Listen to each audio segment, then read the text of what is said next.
एक तरफ आप लोकतंत्र की दुहाई दे रहे हो, नई संसद का उद्घाटन कर रहे हो और देश की बच्चियां अपने लिए इंसाफ मांगने के लिए आंदोलन कर रहे हैं, आप उन्हें घसीट को उठा के ले जा रहे हो। संसद है ना, वो संसद नहीं है, बल्कि देश के लोकतंत्र के सीने में राजतंत्र की शूल त्रिशूल आप जिसे कह सकते हो, या वो छड़ी वो गाड़ दी गई है। संसद भवन उसके बाप का है क्या?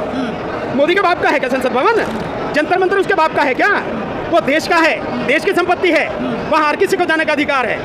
हाँ ठीक है, आज आप तानाशाही कर रहे हैं, आप हमारी बच्चियों को आपने जबरदस्ती उठा दिया, चोट भी लगी है साक्षी मालिक को, तो आप जो कर रहे हैं ये गैर संवैधानिक है। चौकीदार नहीं है, वो इस देश को तबाह करने वाला एक खतरनाक विनाशक है। लोगों को समझ जाना चाहिए कि राजतंत्र की स्थापना की शुरुआत हो चुकी है, क्योंकि मोदी राजा बनना चाहता है, इसलिए सारी संवैधानिक परंपराओं को ध्वस्त करना चाहता है। आपको पता नहीं कब किस दिन इस देश में मनुस्मृति का जो कानून है वो लागू हो जाए। अडानी वाले में बोला क्या, जिसमें वो फंसेगा और जो उसके यार हैं उन्हें बचाने के लिए मोदी कुछ नहीं बोलेगा, कभी नहीं बोलेगा।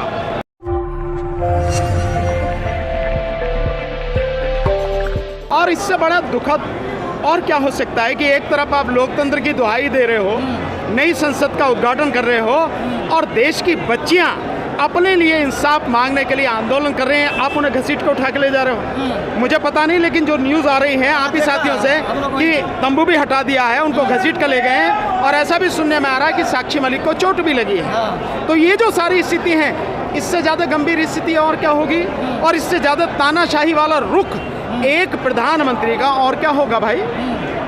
लेकिन ये भी लोग कह रहे हैं कि जश्न मना रहे थे उद्घाटन पर, नए संसद भवन पर खलल डाल दिया गया आप लोगों की तरफ से। नहीं, हमारी तरफ से खलल कहाँ डाला भाई, चारों तरफ से सील कर रखा, हम तो पहुंच ही नहीं पाए। और हम लोग खलल डालने वाले हैं ही नहीं। हम लोग तो जो सही बात है उसकी प्रशंसा करने वाले और गलत बात है उसका विरोध करने वाले हैं।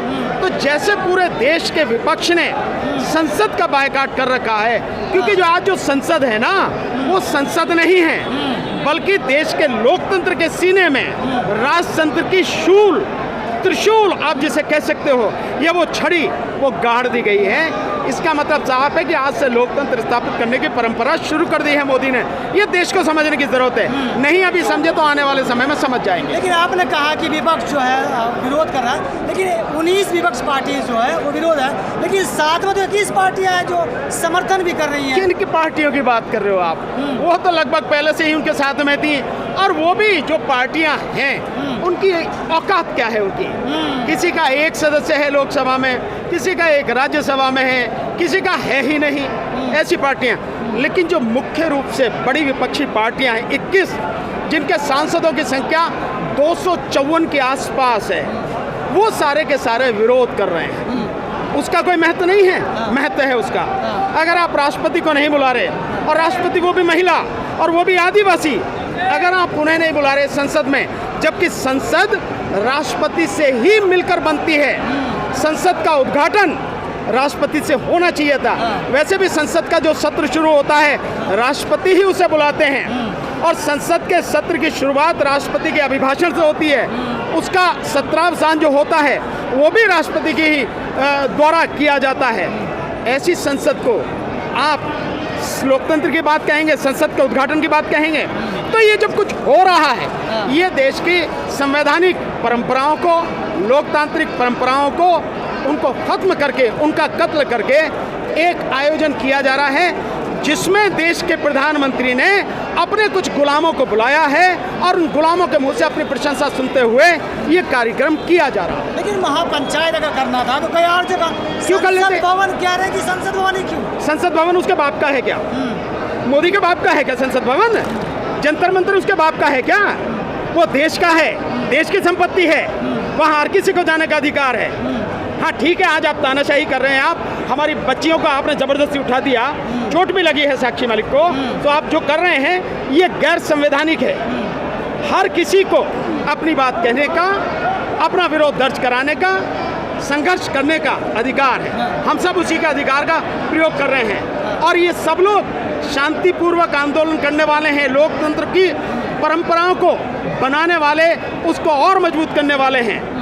और संवैधानिक तरीके से आंदोलन करने वाले हैं, इसीलिए सब लोग यहीं पर रोक दिया गया, तो यहीं पर रुके हुए हैं, यहीं पे आंदोलन करेंगे। तमाम अब खबरें आ रही है बॉर्डर की, लेकिन प्रधानमंत्री को क्या मालूम नहीं है कि जो महिला पहलवान है वो बैठी हुई है, उनको डिटेन कर लिया गया, सारी चीजें मालूम तो होंगी। सब उसे मालूम भैया, उसी ने सब कुछ कराया है, तुम कह रहे हो उसे मालूम नहीं है। प्रधानमंत्री के द्वारा ही ये सब कुछ कराया गया है। बेटी बचाओ बेटी पढ़ाओ का केवल नारा है, बाकी बेटियों की, बहन बेटियों की इज्जत आबरू का उससे कोई लेना देना नहीं है। कोई फर्क नहीं पड़ता प्रधानमंत्री पर बहन बेटियों की इज्जत आबरू से। कहते कि लोगों की ना कहने को वो कुछ भी कहे, मैंने बताया केवल नारा है, बहन बेटियों की इज्जत आबरू सुरक्षित रहे, इससे प्रधानमंत्री का कोई लेना देना नहीं है। उसे सत्ता की हवस है और उस सत्ता की, और इसके अलावा हर जगह हर उसकी पट्टी लग जाए उसकी मोदी के नाम की, उसकी वो है। मैंने पहले भी कहा, फिर कह रहा हूँ, पार्क का उद्घाटन मोदी कर रहा, अब तख्ती लग रही उसकी। सुरंग का उद्घाटन मोदी कर रहा।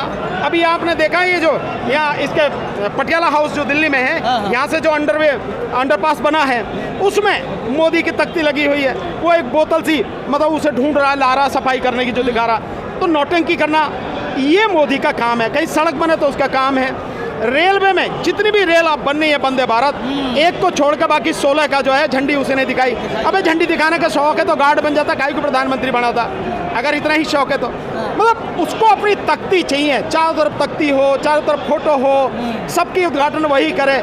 ये उसकी बेचारे की जो है ना, एक बच्चे की सी लालसा है और सत्ता की उसको हवस है। आप कह रहे हैं कि गार्ड बन जाना चाहिए, लेकिन वो तो चौकीदार है ही ना, तो कह रहे हैं नहीं, चौकीदार नहीं है वो, इस देश को तबाह करने वाला एक खतरनाक विनाशक है। चौकीदार नहीं है, चौकीदार रक्षा करता है, वो विनाशक है। तो क्या लगता है ये एक बड़ा आंदोलन का रूप लेगा?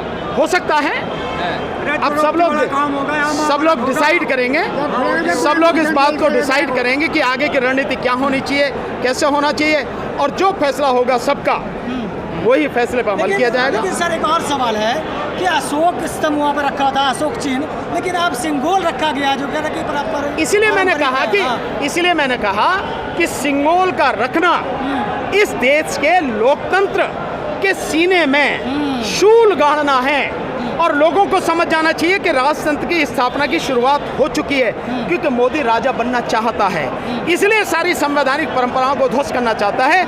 आपको पता नहीं कब किस दिन इस देश में मनुस्मृति का जो कानून है वो लागू हो जाए, और मनुस्मृति का कानून आप जानते हैं ऊंच नीच पर आधारित है और इस देश के चंद लोगों को अधिकार देता है, बाकी किसी को कोई अधिकार नहीं देता।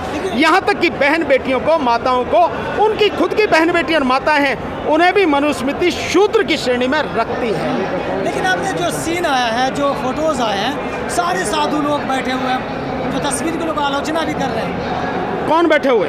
साधु लोग बैठे हुए हैं संसद में। अरे यार, मेरे वो नौटंकी है, वो उसने करनी ही है, जिसकी तरफ वो बढ़ रहे हैं वो उसके हिसाब से काम कर रहे हैं। लेकिन इससे क्या लोकतंत्र की जो स्वस्थ परंपराएं हैं वो स्थापित हो रही हैं?